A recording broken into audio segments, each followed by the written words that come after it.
Hey friends, what's going on? Harley-Goldwing guy here, getting ready to do a front tire swap on my 2021 Honda Goldwing DCT.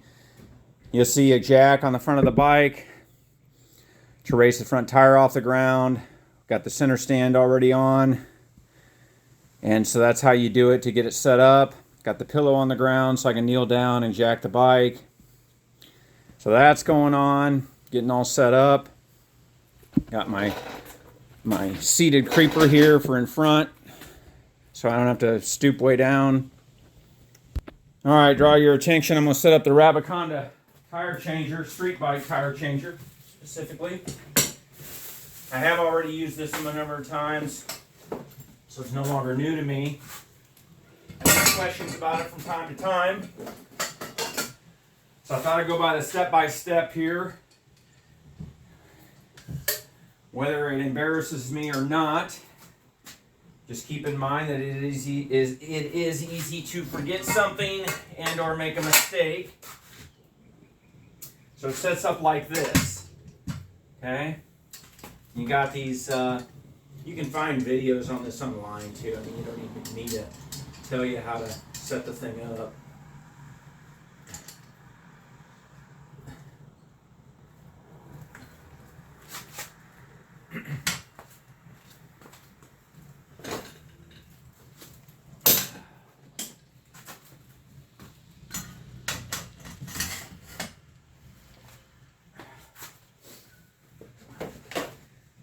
Okay, this is the brake arm.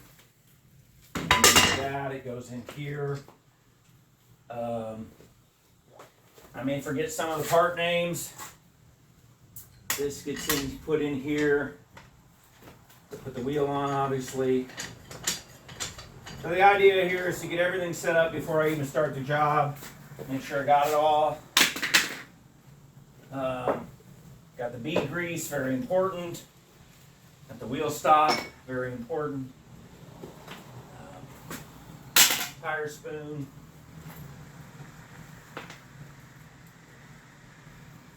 Got a breaker bar. This sometimes helps me take the front wheel off. Again, I'm processing and remembering things as I tell you. I separate my bolts into a Ziploc bag for the job. Not my bolts, but my sockets and stuff.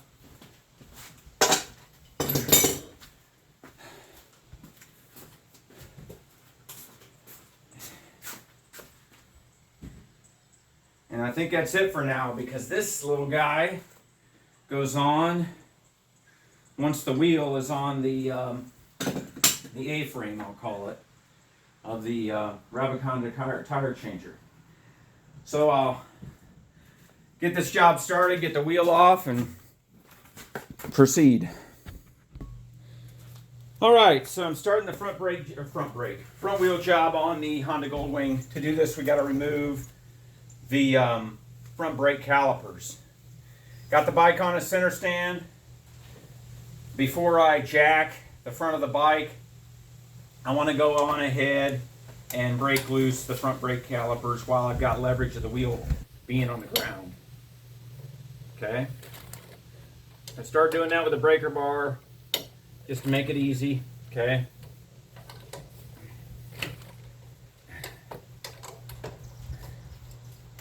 Now, Honda recommends that you replace caliper bolts every single time you do this. I'm going to also take the front fender off.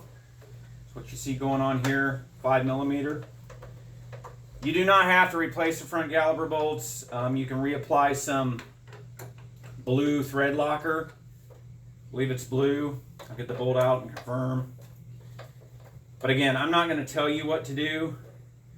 The bolts can be hard to come by. They are available on Partzilla, but they are not like readily available at your local dealership. I've gone in there and they look at me like I'm crazy. So what's that tell you? Shops are probably not replacing the front brake caliper bolts every time they service your front wheel. Sorry if that's a shocker to you. Hope it doesn't upset you.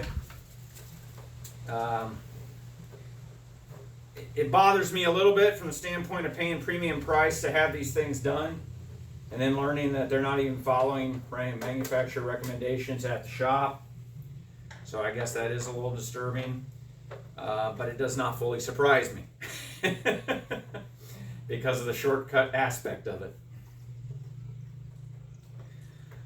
So why did I start doing DIY?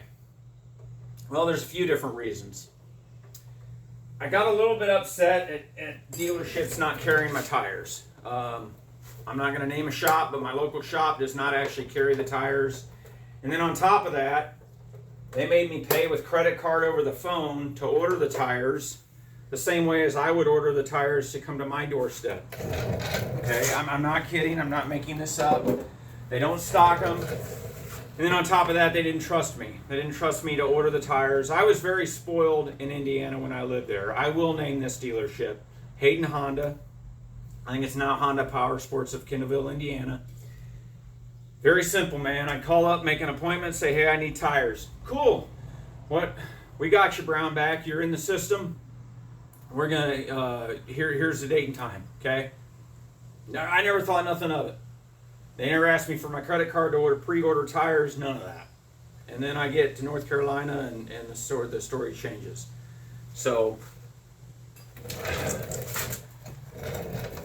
all right.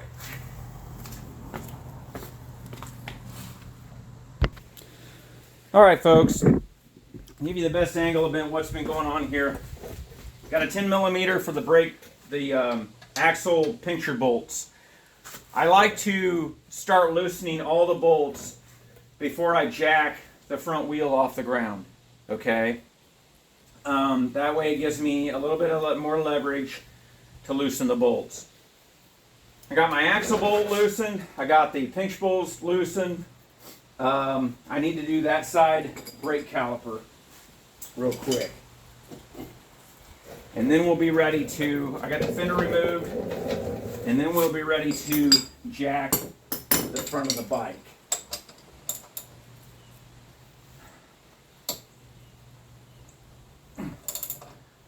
Okay, I think you can understand what's going on here. So I did all that. Now actually jacking the front of the bike helps me because then I can turn the front wheel and stuff. And yeah, and it'll all go pretty smooth. So to jack the bike, you can look underneath and you find a spot, solid, of course. You can put this on the belly pan. It doesn't hurt anything.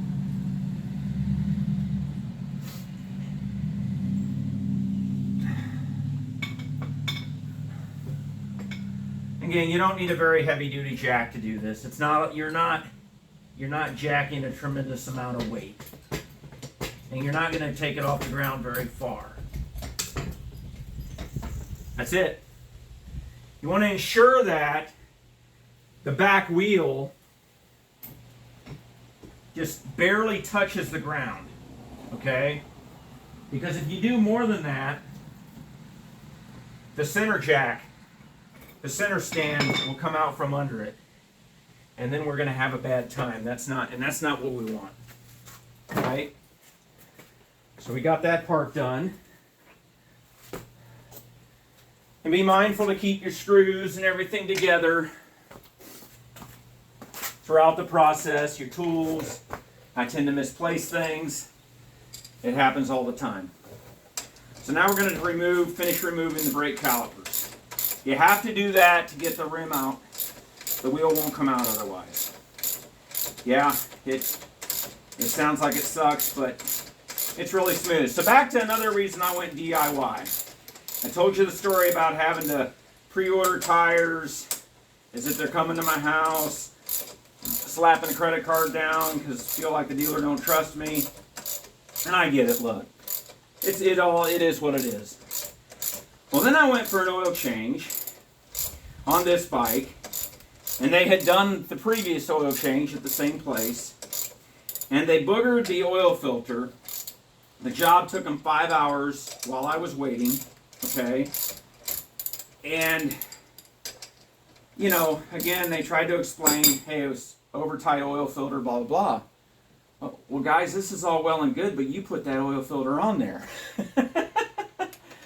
So I thought, you know what, I got a bike here, almost a $30,000 machine. It had under 10,000 miles at the time, I think, or right around that. It may be time to just start doing my DIY again. I've done some maintenance on my own in the past, even on prior Goldwings, spark plugs, stuff like that. But I feel like right now I'm in limbo of a trusted shop, so to speak. So I got the bolts ready to pull out. I got the caliper ready to come off. I'm gonna come over here and finish doing this one. You don't have to do it this way. This is just what I do.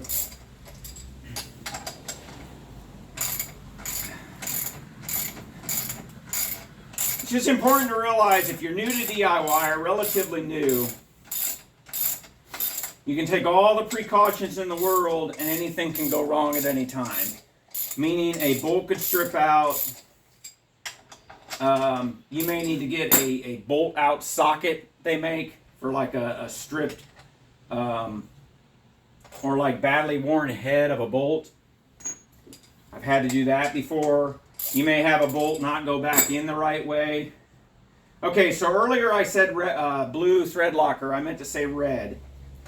So these bolts come with factory thread locker, and it activates from when it's put on from the factory. Okay, I have replaced the caliper bolts before, but I don't do it every time.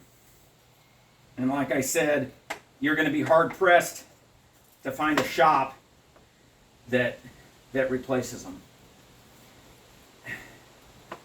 Now on this left caliper, you can't see it, but there's an ABS little wire that you have to be cognizant of and remove from the caliper. It's very simple when you're pulling the caliper off. Again, red thread locker. I said blue earlier. My apologies. Sometimes I get it wrong. It's not as easy as it may look to make videos, by the way, for anyone out there who hasn't done it. I'm currently inspecting the brake pads. They still look pretty good. I'm going to use them again. You can generally get 30,000 miles out of a set of brake pads. Okay? So the next thing I want to do, I got that part done. Want to loosen the, Yes. I want to loosen the pinch bolts. Now this doesn't take much. You don't take the pinch bolts all the way out. These pinch bolts are little. It's easy to strip the heads of them, like round off the heads, the bolt head. So you want to be careful with that with your socket and your wrenches and stuff. And that's why torque specs are important. Not to over torque in this case. So then I can start taking, I have a bad habit of forgetting to put my gloves on. So you're seeing that. All right, so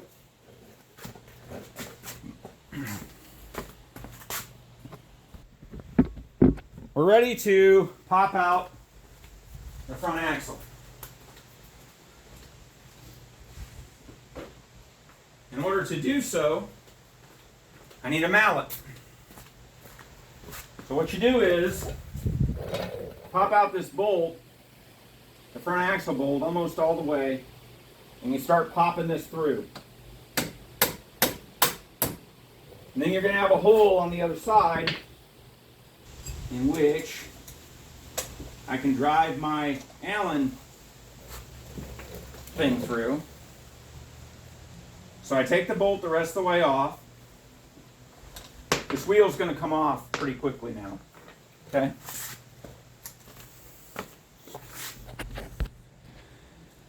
All right, now we're going to pull the axle out of the wheel. When doing this, you want to be careful to catch the wheel with your feet. You don't want to just flopping and flying everywhere. Okay? So there's grease on this axle, so it comes out relatively smoothly and easily. And then the wheel rolls out. Ta-da!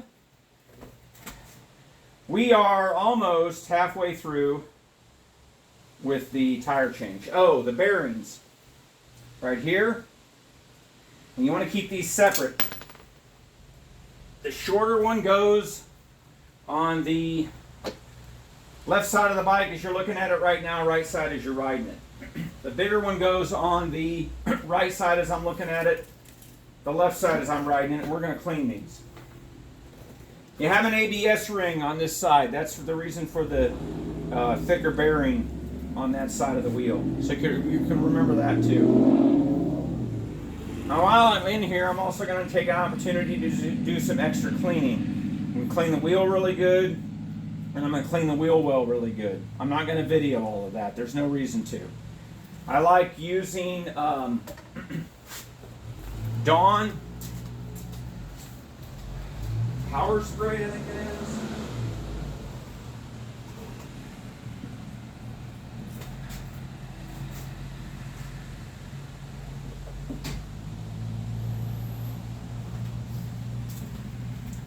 I use Dawn Power Wash, and then I'll use some Brillo pads for some of it.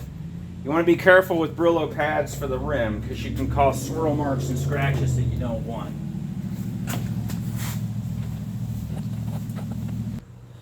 All right, now we are on the Rabaconda Street Bike Tire Changer. I've got the wheel on the changer. Get this out of the way. First thing we're going to do is let the air out. Now I want to point out something. At any time through this process up until now, you can practice plugging a tire. Okay? You get your tire plug kit, you puncture a hole in the tire, maybe use a drill a hole in the tire, and practice plugging tires. Very important because when you're out there on the highway, on the interstate, semis blowing by you, you need to be a little bit good at plugging tires. At least have the technique down. So I just wanted to point that out. Okay. Don't let the air out of the tire, just like they do at the shops. You gotta loosen the valve stem. I'm gonna get my glasses on.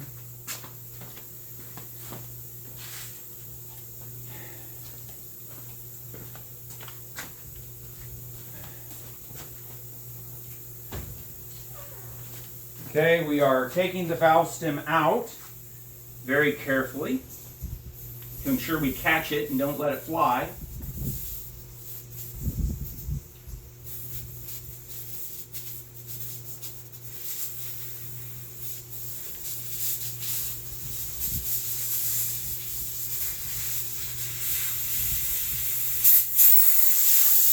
Okay, there's the valve stem, or the inner part of the valve stem. Obviously, I don't want to lose this. I'm going to place it over here carefully on the workbench in a spot that it can be easily found again. So let all the air out.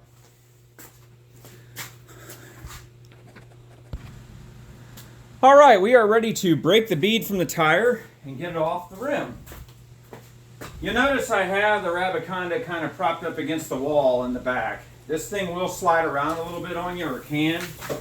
It's very important to remember to soak the rim. That's where the soapy water comes in handy I was talking about earlier.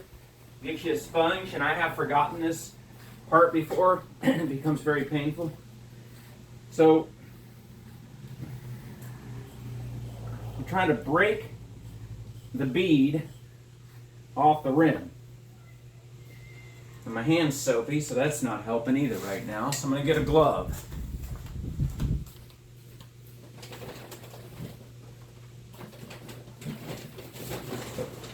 Like I said, it's easy to forget something in the process.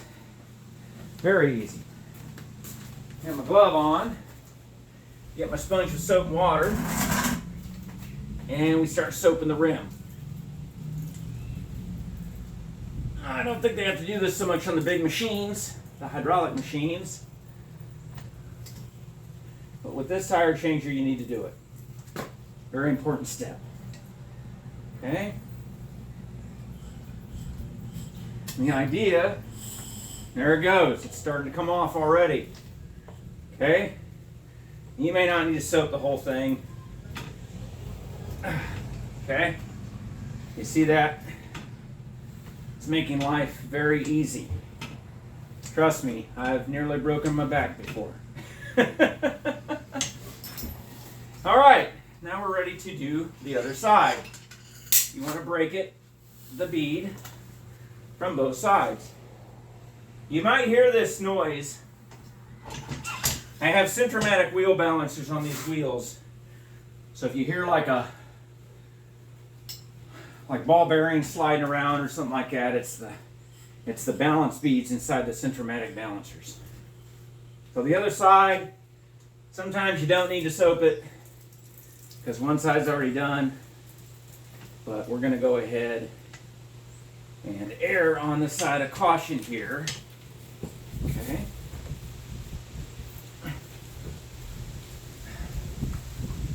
Be generous with the soapy water. No big deal.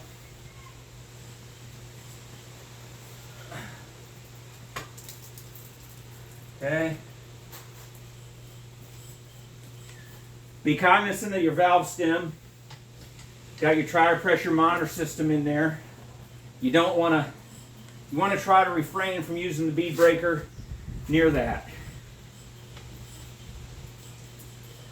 This one is being a bit stubborn. And I think I said 2 minutes ago that the other side would be easier, but it's not. So we're having some fun. I honestly expected it to break free by now.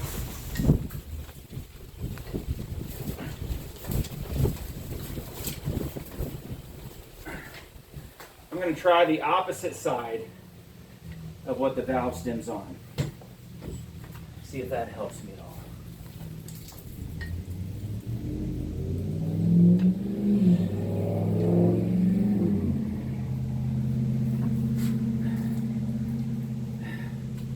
Again, I just got dish soap in the water.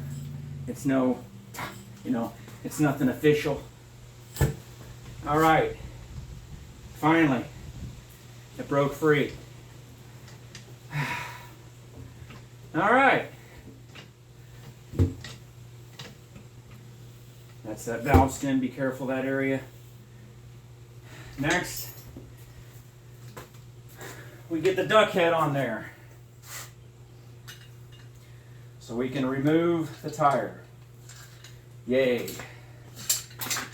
Duck head goes on here. You're going to lock the wheel in place. Again, just note that I am doing the opposite side, or nearly the opposite side of the valve stem and the tire pressure monitor. You want the duck head at the 12 o'clock. Doesn't have to be exact. Approximate's fine. Make sure it's on the rim, hugging the rim. Maybe even mallet the thing down. Doesn't hurt anything. Okay.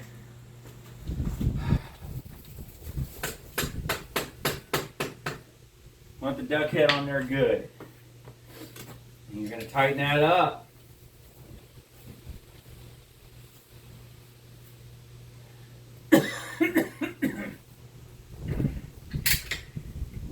Okay. We're going to angle this thing a little bit. Give me leverage. Take the bead breaker. Now it becomes a ratchet. You have to spoon the rim up onto, not the rim, the tire, up onto the duck head. Now this can be a process. I might even have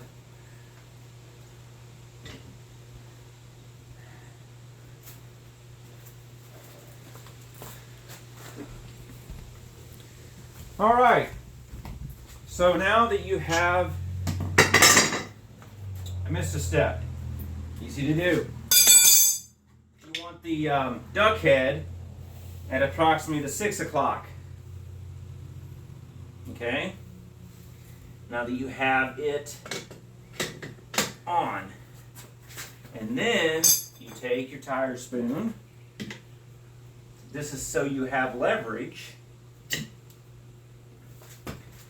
for using the tire spoon. Let's get the plastic piece.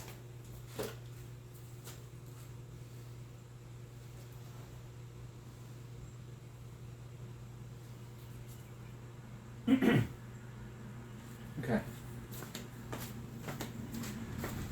And then we use the bead breaker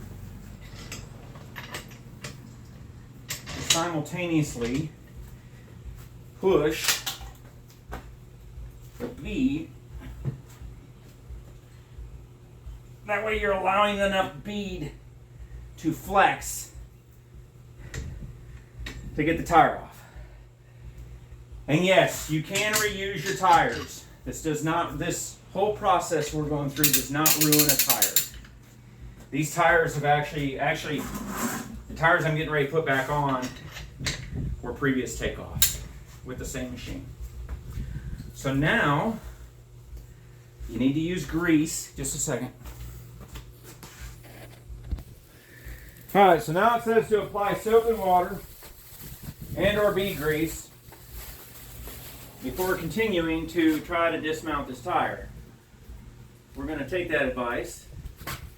Again, folks, it's easy to forget a step. I'm telling you that because I've done it. Despite using this several times in the past. Okay? You can be very generous with your bead grease. These tires are actually not going back on the bike. They might have 500 miles left on them. I got a bigger trip coming up, so it's just simply time. All right, when I try to leverage this to kind of like this, with my back against the wall. Because again,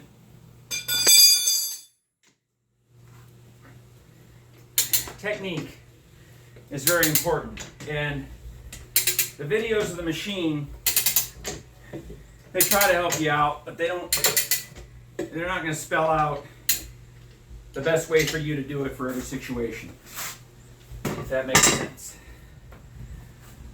So now we can take the duck head off. I believe so, because I think the tire will just come the rest of the way off, if I'm not mistaken. Just a second here. If not, it's, wait, let me check. All right, I got ahead of myself. You're going to do the second side of the tire the same as the first. My apologies. So you leave the duck head on.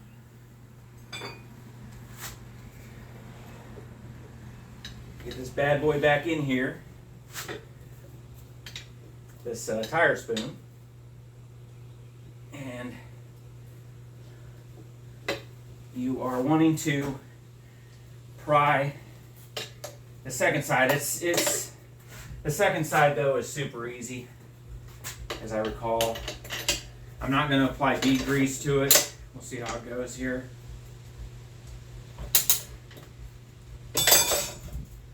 Okay. Spoon comes out, that's natural.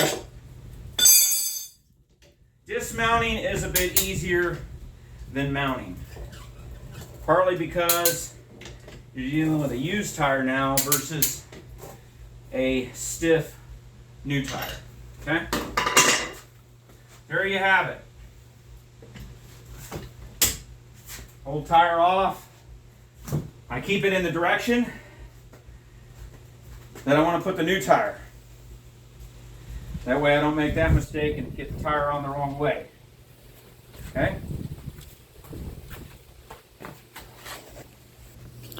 Alright, now we're going to apply a new tire. I want to restate though, this tire has been used before. You want to apply, inspect the tire obviously.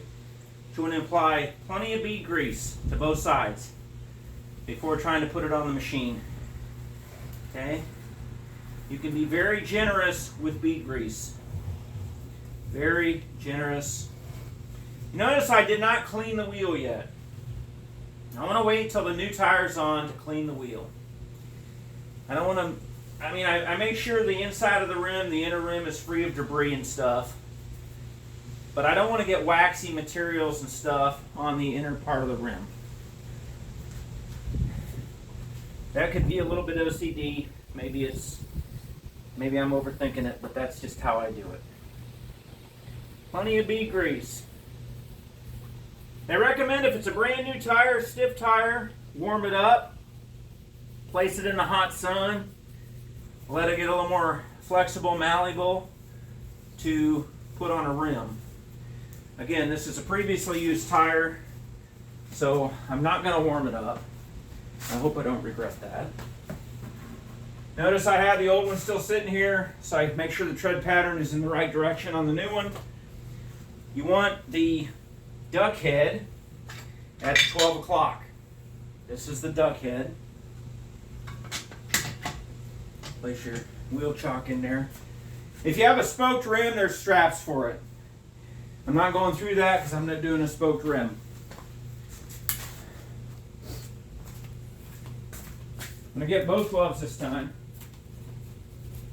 I think. Yes. I got these old gloves.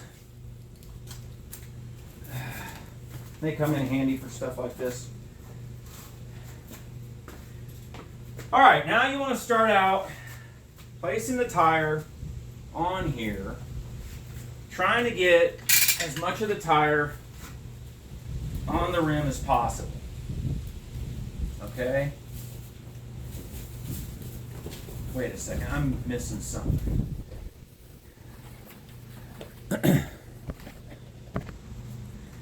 You have to make sure that the part of the duck head is visible that your tire spoon goes in.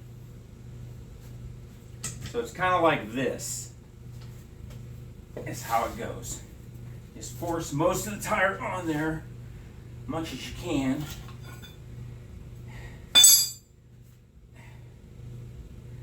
And then I believe we start ratcheting. It's probably going to pop off while I'm looking.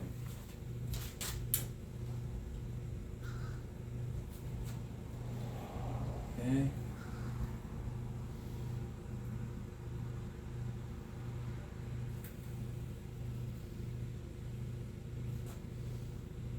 Yeah.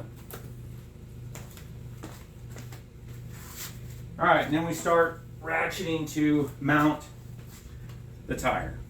This is kind of a simultaneous process, but you got to have that part of the duck head visible to do what we're trying to do here. Okay. Something else. There's a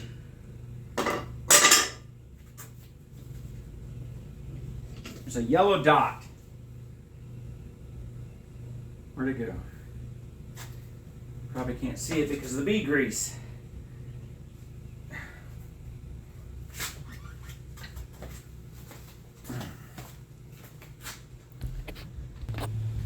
All right, yellow dot on the tire. You want to align it closest to the valve stem as possible. We're doing that. Oh, I need to get this back at the 12 o'clock.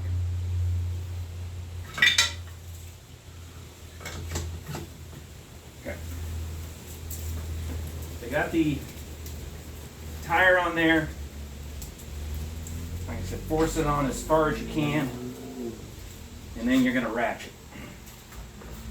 Putting the first side of the tire on. With the duck head visible. All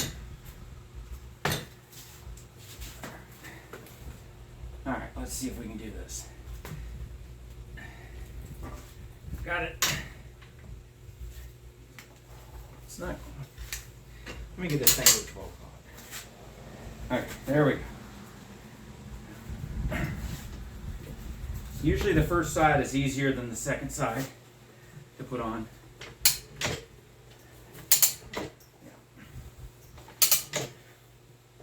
Okay, got that done. See how easy that was. So now,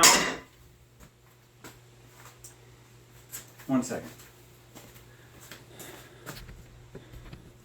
Okay, now for the fun. The second side of the new tire, new to me tire. We want the duck head again at 12 o'clock. Now spin the wheel around. Try not to break your back doing this stuff.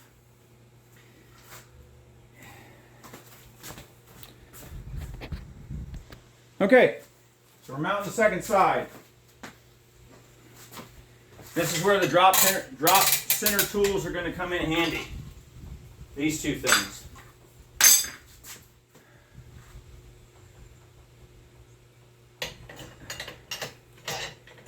So you got to spoon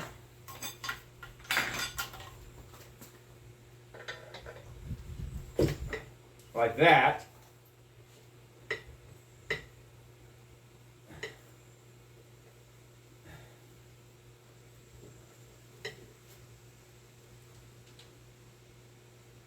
Over the duck head.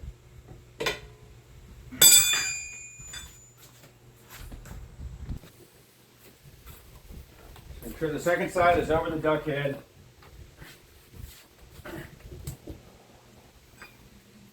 This part of the duck head has to be showing.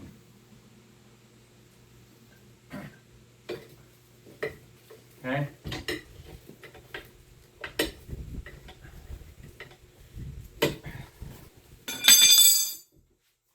We're going to start ratcheting the tire on, like so. Then you're going to start using the drop center tools. You want to do this at the earliest opportunity so you don't waste your work. Trust me on that. Okay. Get about halfway around, I think it is. Apply the other drop center tool.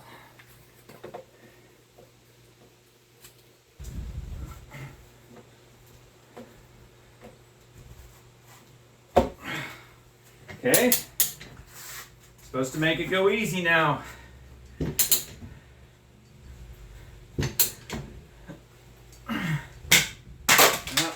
Yep. That happens. It's not fun.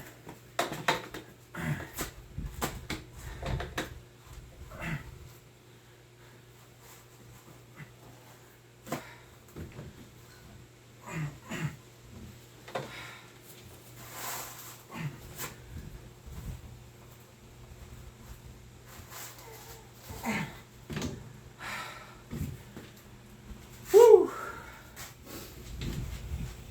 We're trying to get this tire mounted.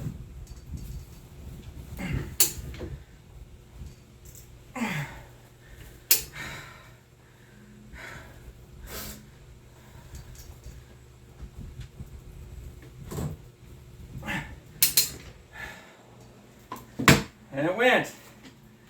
Ta-da!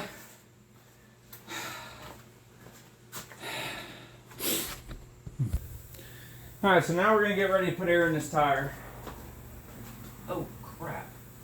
I just noticed something. The tire bead is actually over the TPMS. Obviously is not what we want.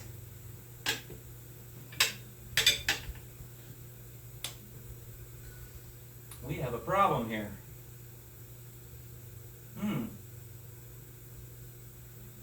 That's an issue.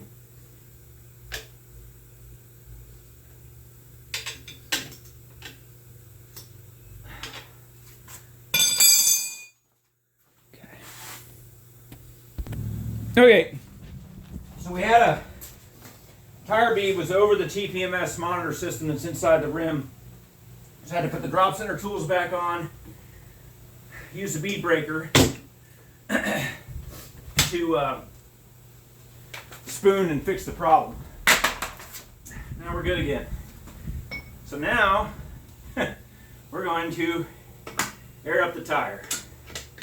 Again, a lot of this stuff is just easiest to do with it on the A-frame of the Rabaconda.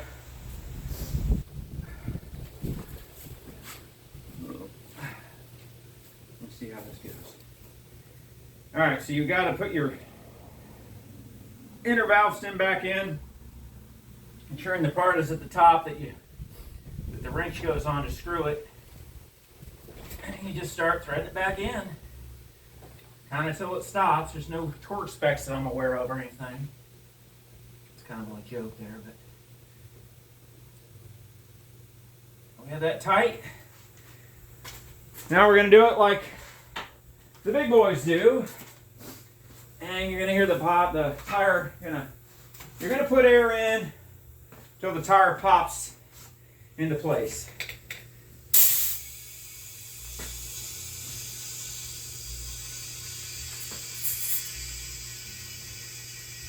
You'll hear it pop. Like I can see it's there it goes. Okay? Now you want to check tire pressure.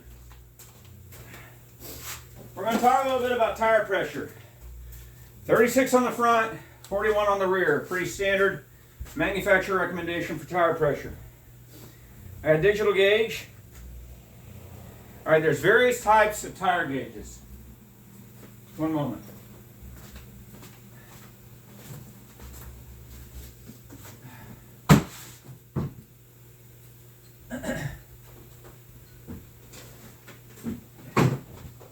I got another type of tire gauge I want to try and find real quick.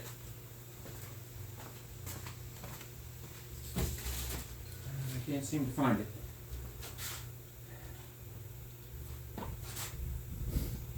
Anyway, it's not a bad idea to test your tire gauge. Make sure it's accurate. I know this one to be accurate, but I was going to show you. So this is digital. Put it on there. We are at 41.5, which is too much. There's an iron butt rider recently. It don't take much to let air out of these tires. So just do a very little amount. 38.5. I'm just going to leave it there. A lot of times you lose a little bit of air from the whole process, or at least seems to happen to me. I have the Fobo 2. I'm not going to put it on yet, but I have the Fobo 2 valve stem covers. I'm not putting it on yet because now I'm going to go wash the wheel. And that completes the dismounting, mounting, changing of the tire using the Rabaconda tire changer.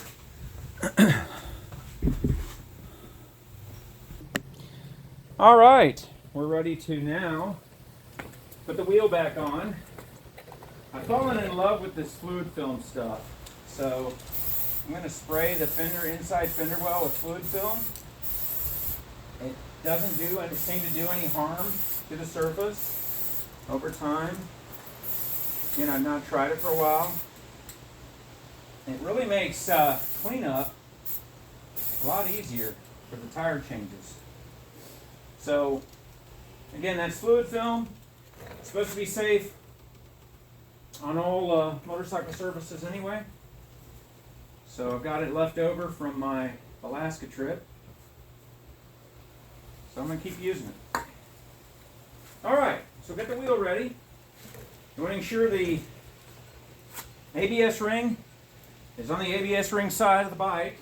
And you're rolling the wheel back in there. Right? Carefully with the brake calipers. Got lithium grease. First off, some debris has gotten onto the axle from it laying on the garage floor. You can clean that off. I think it's recommended you take some silicone spray. I think I'm going to do that real quick.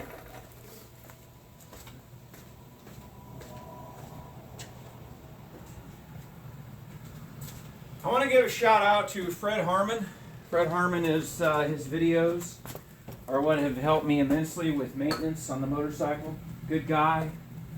Obviously he sells the videos. They're not free. But again, as I stated earlier in my video, if you've never made a video, I encourage you to do so. It's you'll find that it's easy to make mistakes along the way in your video, as I've probably done here today even. So now we're going to take and apply lithium grease, just a light coat. I mean, you can go generous. When you go generous with grease, you just have it seep out of places that you don't expect it to. Typically how that goes. Okay? Get all that going on the axle. This was in the Fred Harmon video.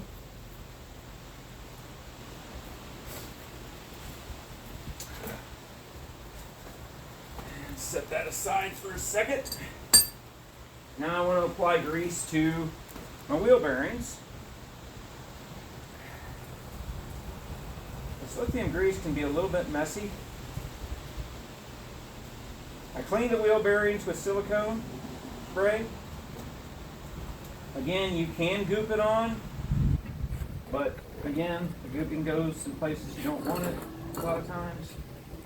Put that in there.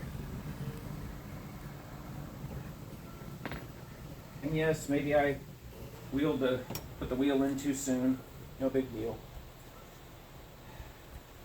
Once you get the wheel aired up and rolling and off the Rabaconda, you kind of need to put it somewhere or make it go somewhere.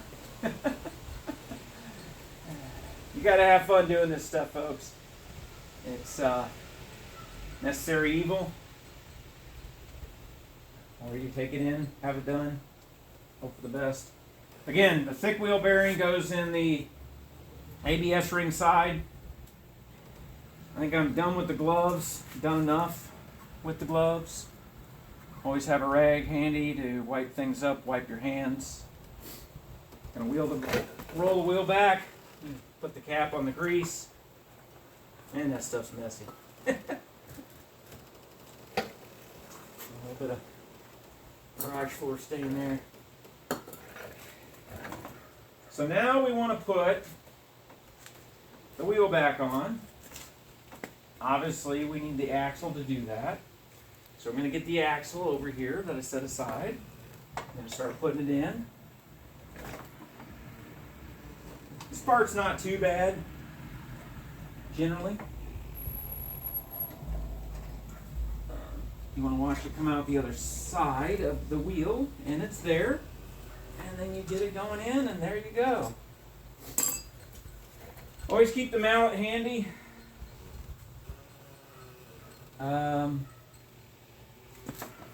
Yes.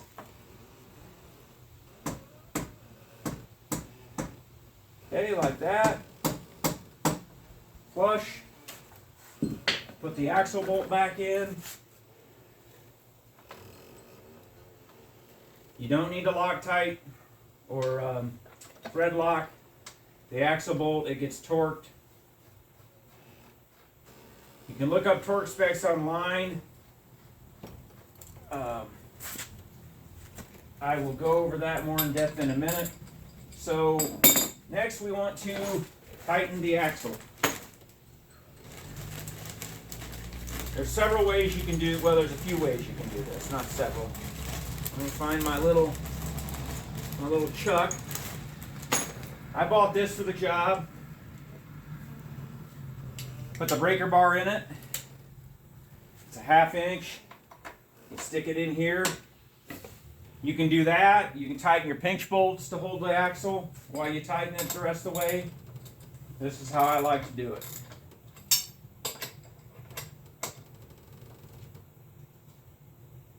Alright, now I'm going to find the torque spec.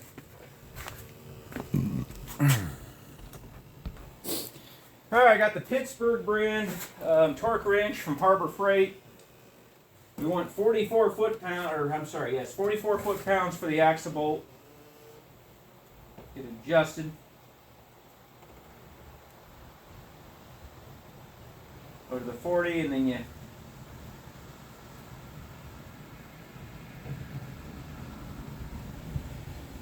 let's see here.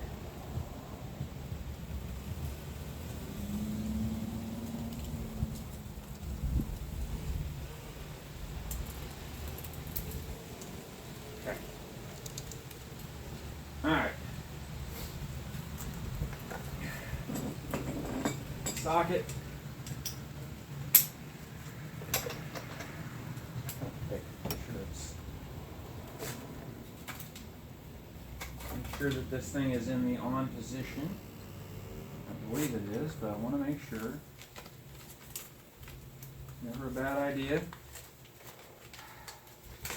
Always keep the instructions with things you might forget. It is in the on position.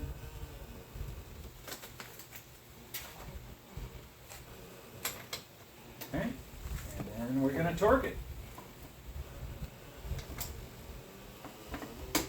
There it is. You can hear it. Put this away for next time. It's the only time you need it. Now we're going to tighten the pinch bolts back up.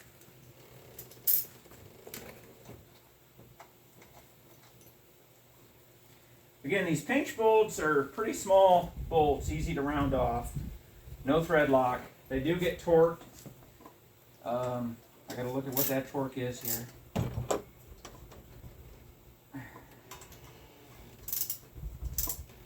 But you don't want to apply any thread lock or anything like that to them. They do come out. Buy replacement ones on Partzilla. I have done so because I've rounded off heads on them. There's just not much of a head to them. Find my... There it is. So I need this. I got a smaller socket. Torque spec. Wait, no, this goes on the torque wrench. Pinch bolts are 16 foot-pounds, which not much at all.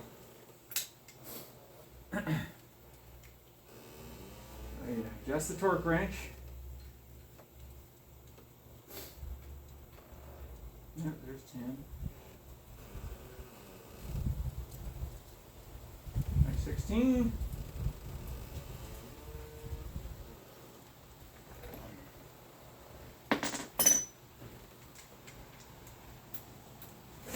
Okay.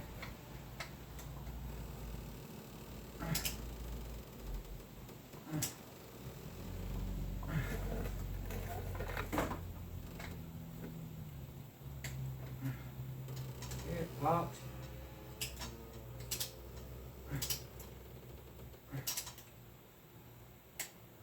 There it goes.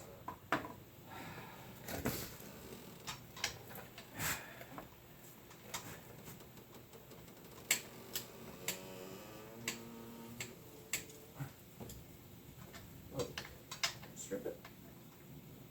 Okay. Again, you gotta be very careful. These bolts are very easy to round off. Don't take much to torque them. So that's done. Get the brake calipers put back on, and we're done. Again, I am not going to apply more thread locker than what came on the bolts from the factory. I'm just not going to do it.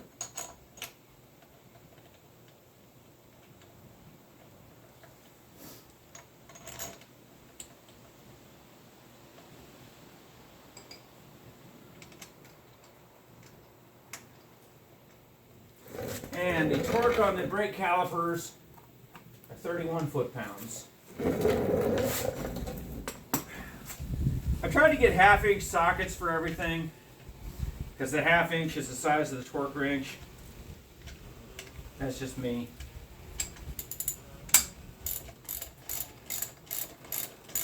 I'll just show you this side. I don't need to show you the other side. The only thing different on the other side is the ABS little wire goes back in the caliper hook. It's very simple, self-explanatory. You can't remove the caliper without unclipping that ABS cable wire, whatever they call it. So, and this is just on a Goldwing, so every bike might be slightly different. Again, I learned by watching Fred Harmon videos. They do cost money. He's very thorough, better than I am at this. videoing and everything. So my hat's off to him. 31 foot-pounds.